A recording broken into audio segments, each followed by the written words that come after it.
Anyway, in this video we're checking out the Eachine D-Moni5. It's a 5-inch FPV monitor with a built-in DVR, and this is what it looks like. It's pretty small. It comes with the stand here in the back. This pops off if you don't want to use it. It also comes with the sunshade here that you clip on. If you want to use that, you can put that on. It does not come with these antennas. It doesn't come with any antennas, in fact. These are just ones that I put on here. I'll put some antenna suggestions down in the description if you're wondering which ones to get.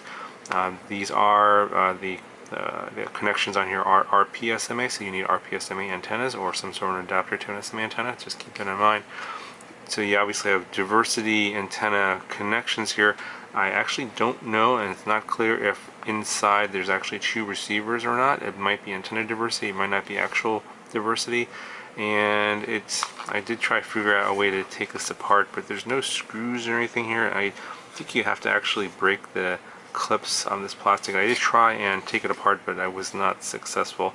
So unfortunately, I'm not going to be able to tell you if it is antenna diversity or real diversity. You do have a DVR function here, on-off switch, and your micro SD card slot up to 32 gigabytes. The DVR in here is basically the Eachine Pro DVR, and it does the 3 different resolutions. I will give you a link to the Pro DVR review down in the description if you guys want to check it out. And I'll show you the DVR function a little bit here as well. To charge the internal battery, there's an internal battery in here, which is kind of nice. It's 2S 650 milliamp hour battery.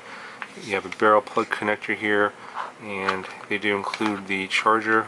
This is a 12 volt 1 amp charger with the barrel plug, and I kind of wish that they would do USB. I'm not sure why. This is kind of old school, so they kind of went backwards there. So yeah, I would have preferred USB. Maybe I could do a conversion later, because I actually prefer USB charging. And you do have an AV input port here, and they do provide a cable here, RCA jack to AV in for that if you want to maybe use an external receiver or some other video source. And I think that once the video source is detected, it will automatically switch the monitor over to that video source so you can get that video. The screen's 5 inches, 16:9 aspect ratio, 800 by 480 resolution. The brightness on the screen isn't that great, and it's a little bit washed out, but let me go ahead and plug in a video source and I'll show you what the screen looks like. Okay, so I got the Larva X plugged in and transmitting video. This is the Runcam Nano 2 camera. It's got pretty good colors. You see the silver and the blue here, the black. It's a little washed out here. That's supposed to be like a sort of a light green cutting mat there. I have the brightness all the way up because this is a pretty dim screen. It's hard to see on camera, and I think it's one of the reasons why I think I'm going to actually keep this monitor for using it on the bench, because it doesn't blow out the exposure on the camera. When it actually looks really good on the camera, but when you're looking at it live with your eyes, it does look a little bit washed out, and for whatever reason it looks better on camera. So let me just bring in another monitor here for comparison. This is another one that I reviewed. This is the LDARC. This is a 4.3 inch monitor, and it is way brighter. It's also got a glossy screen. That's another thing that, now that you can see these side by side, you can see how much brighter the LDARC is compared to the Eachine.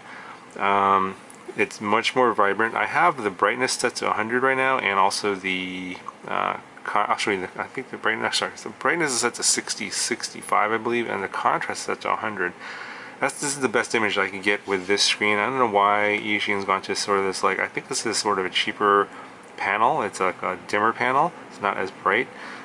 But I think for use on the bench, it's actually pretty good for making these videos, because it's got a matte screen, so you don't have a lot of reflections like you do on this glossy screen here. As you can see, a lot of reflections. You see the light there reflecting off the screen, and as you change the angle here, you can see the colors are shifting on here, but it doesn't happen as much on this monitor. So this is actually, I don't know, in some ways better, some ways not as good. On the 4.3 inch screen here, you got a lot of reflections. It's almost overexposed and almost too bright on here. So yeah, it's obviously it's going to kind of boil down to your personal taste and which one you think is better for you. But yeah, I mean, I don't know, for looking at it on the camera, I think this is pretty good for making videos, versus This one here just looks like it's too saturated, or maybe a little too bright. Anyways, for using the monitor itself here, pretty simple. It's 72 channels, so your bands so your bands are going to be on this button here, your channels on this button here, and this brings up the menu to adjust the screen settings. So that's the middle button here. So I'm just going to show you how this works. Press the menu button, brings up brightness, that's set to 66, and then contrast is set to 100, saturation 100, tint 100. And I brought all those up, and then you could reset here. So that's just the menu, and then to change your channels, it's going to be the top button, bands are going to be the bottom buttons. You just cycle through this. You can kind of see here on the OSD, let me see if I can't bring this down so you can see the actual, you want to be able to see the OSD here up on top.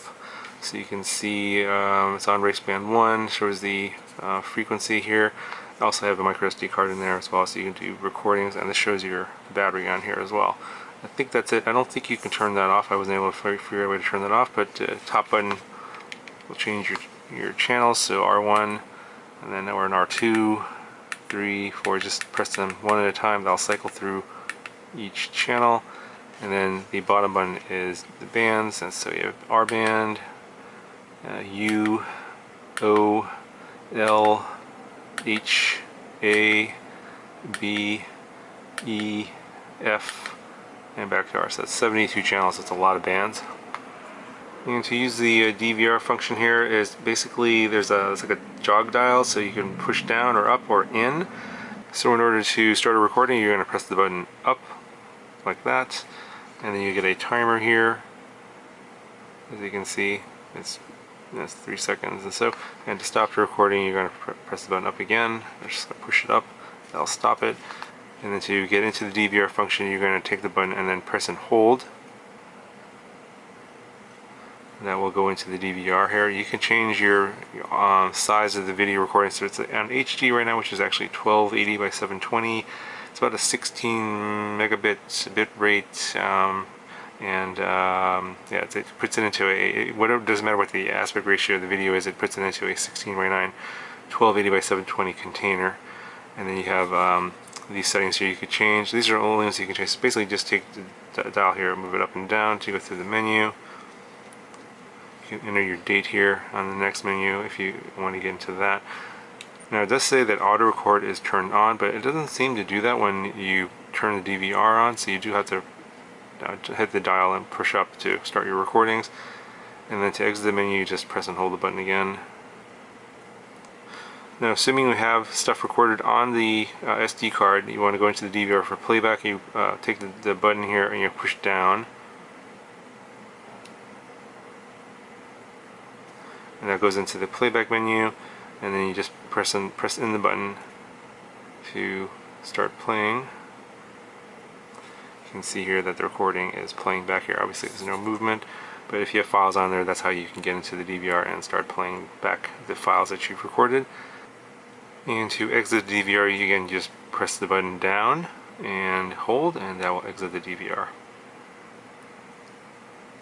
Okay, so that's pretty much it for this LCD FPV monitor. Pretty basic. Put a link to some of the antennas that you could possibly get for this one that might work pretty good. I think reception on this was okay. I'll show you some footage I took. Honestly, I don't think I would use this to actually fly through.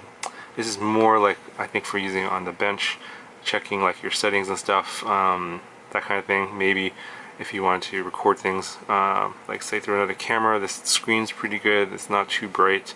But in terms of actually using it for flying, I wouldn't recommend it. I don't think it's bright enough for that. The reception's okay. I think it's going to be good if you are like at a race or something and you want to watch other people fly at the race. This will be totally fine for that. I was at 25 milliwatts flying nearby, and I got very good reception with very little breakup with just these cheap antennas on here. So anyway guys, that's going to do it for this video. If you guys have any questions, let me know. I'll talk to you guys in the next one.